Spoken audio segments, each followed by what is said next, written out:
pemirsa, COVID-19 semakin hari semakin meningkat. Pandemi yang tidak kunjung usai berdampak pada sektor pendidikan. Pembelajaran secara daring pun terpaksa harus dilakukan. Maka dari itu, saya telah bersama narasumber ingin bertanya mengenai efek pembelajaran daring di masa pandemi. Ada beberapa pertanyaan yang harus ditanyakan kepada Bapak narasumber. Pertama, apa efek pembelajaran daring di masa pandemi menurut Bapak? Pertama, ini mengenai proses belajar daring menuai pro kontra di kalangan pelajar khusus mahasiswa.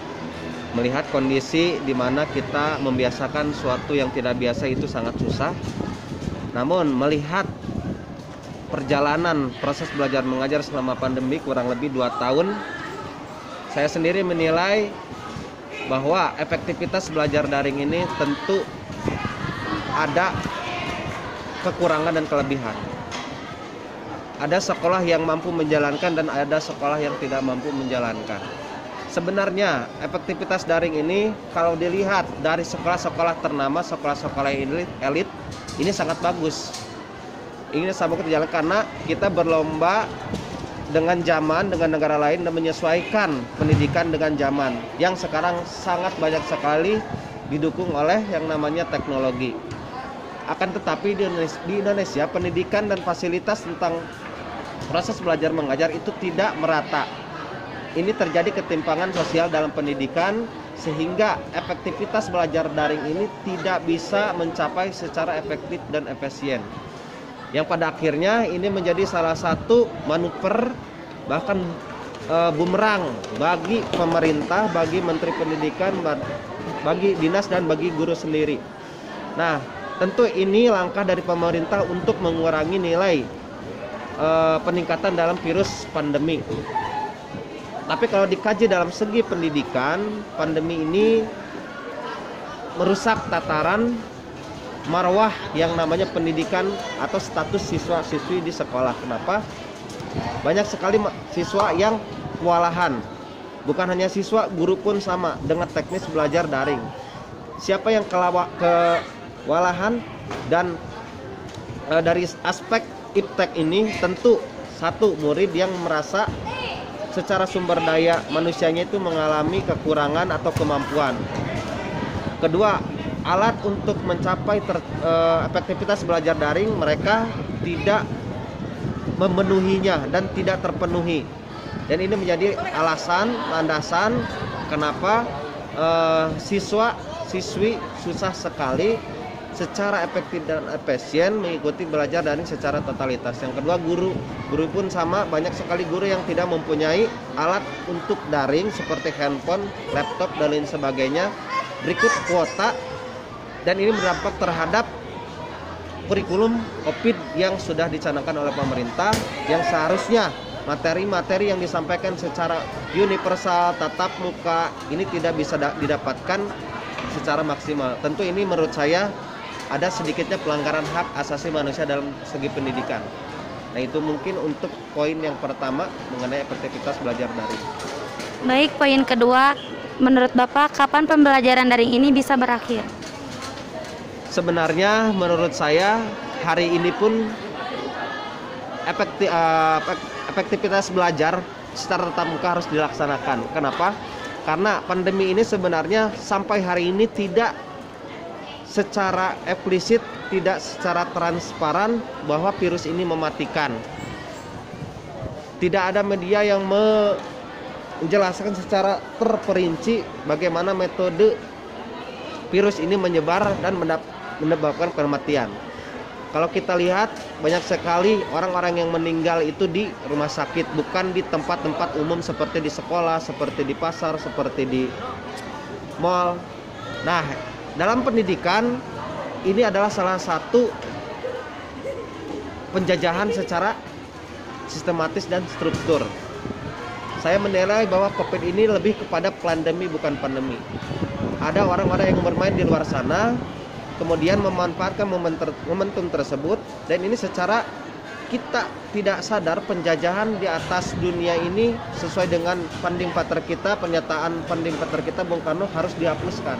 Ini berdampak terhadap pendidikan kita. Pendidikan kita terbengkalai, dipaksa untuk daring, di sisi lain tidak siap secara mental dan secara kemampuan kognitif dan alat untuk mencapai daring tersebut seperti handphone, gadget, kuota dan sebagainya. Tentu pemerintah harus memberikan kewenangan terhadap guru-guru di sekolah, karena masa depan anak-anak ini sangat ditentukan dari mulai pendidikan tingkat SD sampai tingkat perguruan tinggi. Jika ini terus dipermainkan oleh pemerintah, maka akan seperti apa masa depan Indonesia bila secara moral, secara karakter, secara pendidikan ini tidak bisa tercapai secara baik. Dan ini akan memberikan suatu masalah baru yang tadi masalahnya satu, pandemi, akan melahirkan masalah dua, masalah tiga, masalah empat. Tentunya seharusnya pemerintah harus segera 100% tatap muka harus dijalankan dengan catatan protokol kesehatan harus ditetapkan sebagai acuan untuk menghindari virus itu menyebar. Terima kasih. Poin ketiga, bagaimana cara mengatasi siswa atau siswi yang tidak mempunyai handphone di saat pembelajaran daring di masa pandemi ini? Nah, ini sudah sering diperbincangkan di media, bahkan disiarkan langsung di TV mengenai siswa-siswi yang merasa kewalahan mengenai metode pembelajaran daring. Tentu ini peran pemerintah berikut sekolah dan guru, di mana ketika ada siswa-siswi yang merasa kewalahan, merasa tidak mampu untuk melancarkan daring karena ketidakmampuannya untuk mempunyai alat komunikasi baik dari segi handphone, laptop, kuota, ini harus didukung secara mutlak, secara maksimal oleh pemerintah dan guru tersebut, termasuk oleh lembaga. Salah satu contohnya, jika ada siswa yang mempunyai masalah seperti itu, kita harus langsung mengidentifikasi, kita interogasi sejauh mana permasalahannya. Ketika memang benar, kita sediakan lahan pembelajaran untuk anak tersebut. Misalnya di sekolah kita buka internet, kita kasih laptop, dia suruh datang ke sekolah dengan pakaian, tentu pakaian biasa, ataupun di rumah guru tersebut atau di rumah anak tersebut, dengan catatan kita membawa alat untuk daring atau meminjamkannya.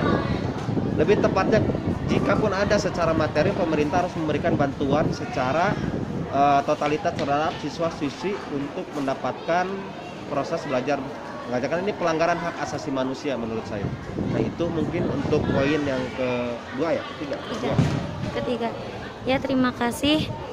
Mungkin sampai di sini dulu liputan wawancaranya. Kita lanjut. Pertama, kenapa orang tua banyak kewalahan dan siswa banyak kewalahan? Karena mereka belum siap secara mental, secara skill, kemampuan, dan secara material.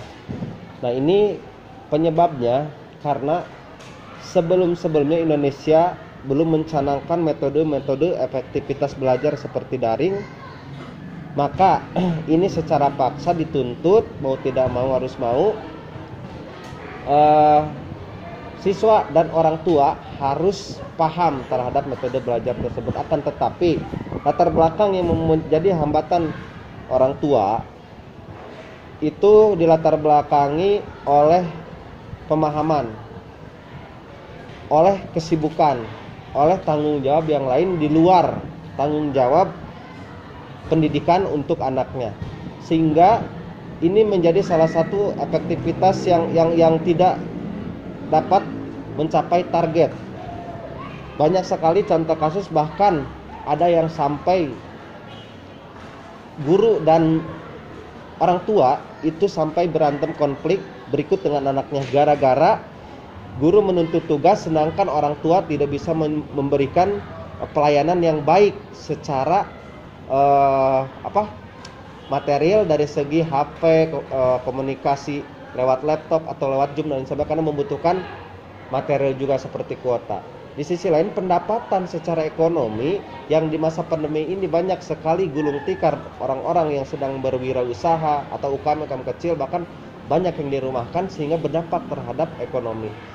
Adapun mereka lebih mementingkan kebutuhan primernya, kebutuhan pokoknya, urusan kebutuhan makan, kebutuhan sehari-hari, sehingga urusan pendidikan ini dinomor sekiankan.